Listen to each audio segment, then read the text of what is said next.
Bonjour à tous. Investir dans la crypto-monnaie, on sait très bien que c'est risqué, c'est pour ça que l'on conseille toujours de faire des recherches sérieuses avant d'investir dans un projet et de mettre des sommes conséquentes. Mais d'un autre côté, surtout quand on est débutant, c'est vraiment pas facile d'aller trouver les bonnes infos, comprendre comment fonctionne le projet, l'équipe qui est derrière, le marketing, l'aspect technologique, la niche de marché aussi dans lequel il s'inscrit.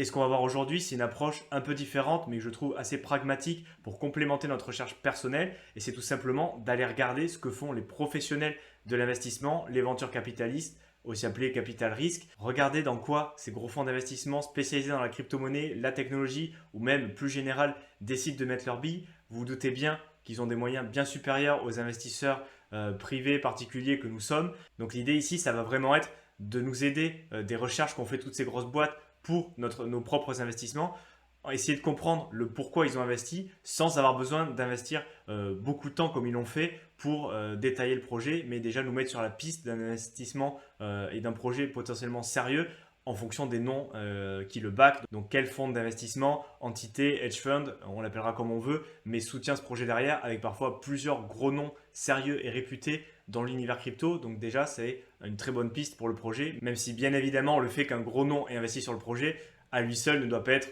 une décision d'investissement. C'est parti, on voit l'outil tout de suite. Donc le site c'est crypto-fundraising.info avec une interface assez propre, je trouve, très visuelle. Là encore, on va pouvoir filtrer sur les données qui nous intéressent. Donc premièrement, on va pouvoir choisir la date de l'investissement, donc assez simple. Et on va pouvoir aussi choisir en deuxième le type de round, le type de tour d'investissement. Là, il faut savoir que dans la vie d'une entreprise, de la start-up, de la petite start-up à la grosse entreprise, la licorne, la multinationale, il y a plusieurs types de rounds, de tours d'investissement qui s'appellent avec le pré-seed, le seed, série A, série B, série D, série E. Donc ça correspond à différents stades de vie de la start-up. J'ai essayé de trouver un graphique qui ne reprend pas tous les tours, mais qui explique grosso modo l'idée. Donc en pré-seed, pour ceux qui sont familiers avec le concept de startup, c'est on a une preuve du concept, un prototype, on est dans une phase d'embauche.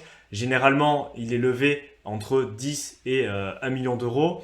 Après, quand on passe en série A, on est dans une phase d'acquisition de revenus, de développement des opérations, dans le branding, dans le marketing avec 10 millions, et ainsi de suite, série B, série C, série E. Donc ici, on a plus d'options, mais vous aurez compris l'idée. Pré-seed, en général, il y a moins d'argent investi que sur la phase seed, et ainsi de suite. Plus on monte vers la série E, où là on arrive vraiment sur des centaines de millions parfois qui sont investis. Donc c'est aussi en fonction de la maturité de l'entreprise, la maturité du projet derrière la crypto-monnaie, où on va avoir ces types de séries. Donc c'est aussi intéressant pour savoir où se situe l'équipe du projet derrière et de savoir si on est vraiment sur du pur capital risque, sur de la start-up, ou si on est déjà sur un projet qui a fait ses preuves et on a participé au développement avec des fondements solides, où on sait que peut-être la croissance est déjà arrivée, mais le projet continue de se développer et donc les perspectives pour le futur sont quand même assez intéressantes. Ensuite, on va pouvoir filtrer la taille de l'investissement. Donc là, de 1000 euros à 10 milliards. Donc ça laisse quand même un éventail assez large pour choisir la taille de l'investissement. Et ensuite,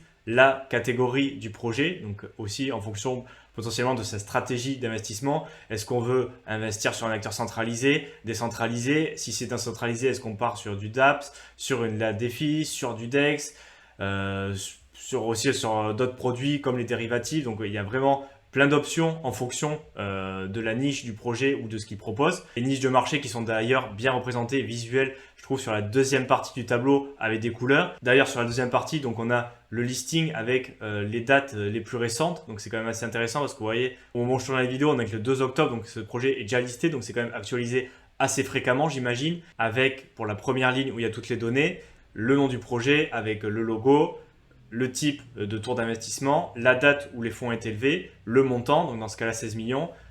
Je ne connais pas du tout le projet, mais on nous dit que la catégorie c'est art NFT. Et enfin, on a les investisseurs qui ont décidé d'investir sur le projet. Donc si on clique sur le plus 7, on a le détail.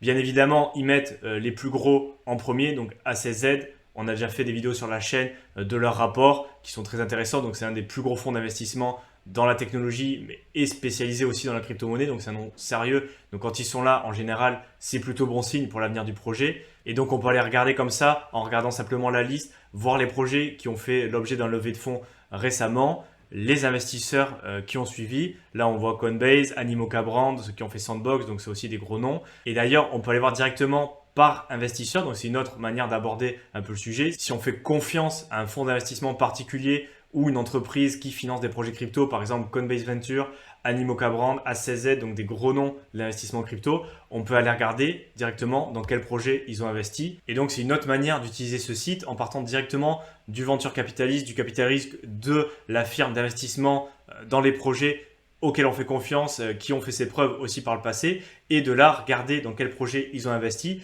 et nous partir de cette liste-là pour aller étudier les projets, tout en ayant la sécurité, j'ai envie de dire entre guillemets, qu'il y a ce gros nom, cette entreprise qui a été faire aussi son étude du projet avant de mettre plusieurs millions, plusieurs dixièmes, voire plusieurs centaines de millions dans le projet. Donc il faut aussi tenir en compte que ils ont des stratégies, des objectifs qui sont différents des nôtres. Donc ce qui est bon pour eux, c'est pas forcément bon pour nous. Pour ça qu'il faut quand même rajouter notre petite touche de recherche personnelle pour voir si ça peut convenir, si on peut gérer le truc, si ça peut entrer dans notre stratégie. Mais on a quand même cette sécurité où c'est pas comme un lancement sur Index, Unico, où là il n'y a aucun audit, aucun backing, on ne sait pas du tout à quoi peut faire le projet.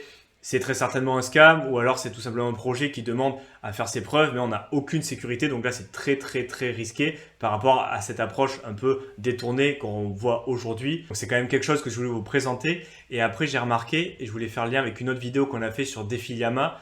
À la fin, je disais qu'il y avait une partie sur, donc là on passe sur le site defiliama.com, où il y avait les levées de fonds aussi avec l'overview, mais avec une interface qui est quand même un peu moins visuelle que sur Crypto Fundraising, je trouve. Et en plus, avec des infos qui sont peut-être un peu moins actualisées, même si quand même, voilà, encore une fois, moi, au moment où je tourne la vidéo, on est le 2 octobre, le dernier projet qui est listé sur Defiliama, 29 septembre. Sur Crypto Fundraising, on a la date d'octobre, donc qui a été mise à jour plus récemment. Et là, on peut regarder Supra. Donc voilà, là, c'est le 4e projet listé. Là, c'est le premier. Donc voilà, les infos sont peut-être, j'ai l'impression, un peu plus récentes sur Crypto Fundraising. Donc aussi une info à tenir en compte. Finalement, avant de conclure, je voulais quand même rappeler que c'est pas parce qu'il y a un VC qui investit sur un projet et même des noms sérieux. On peut se rappeler de l'affaire FTX avec par exemple des Kevin O'Leary, plein de fonds d'investissement qui avaient investi dans FTX. C'est pas pour ça qu'au final c'était un très bon investissement. Je pense qu'on sait tous ce qui s'est passé. Il y a aussi un effet de si les petits copains investissent, si on arrive à choper un grand nom sur le projet, il y a beaucoup de hedge funds ou de fonds d'investissement qui peuvent avoir un comportement moutonnier. Eux aussi, ça existe. Et parce qu'il y a déjà un grand nom qui l'avait été, hop, nous on y va aussi et on ne fait pas forcément des recherches assez suffisantes. Dans tous les cas, on ne doit pas se passer de faire nos propres recherches. Il faut quand même se faire une opinion propre par rapport au projet si on veut faire les choses bien, correctement et avoir quand même plus de chances d'être rentable sur le long terme en investissant dans des projets sérieux. Donc c'est pour ça quand même qu'on est là à la base. Je voulais vous présenter cette approche que je trouve assez intéressante et que je suis moi-même. Si cette vidéo vous a plu, n'hésitez pas à vous abonner à la chaîne, laisser un retour en commentaire, toujours de manière positive encore une fois. Je vous laisse aussi dans la description de la vidéo mon guide offert pour ceux qui souhaitent débuter dans l'investissement pour les crypto-monnaies. Et pour ma part, je vous laisse et on se retrouve très bientôt dans une prochaine vidéo. Salut!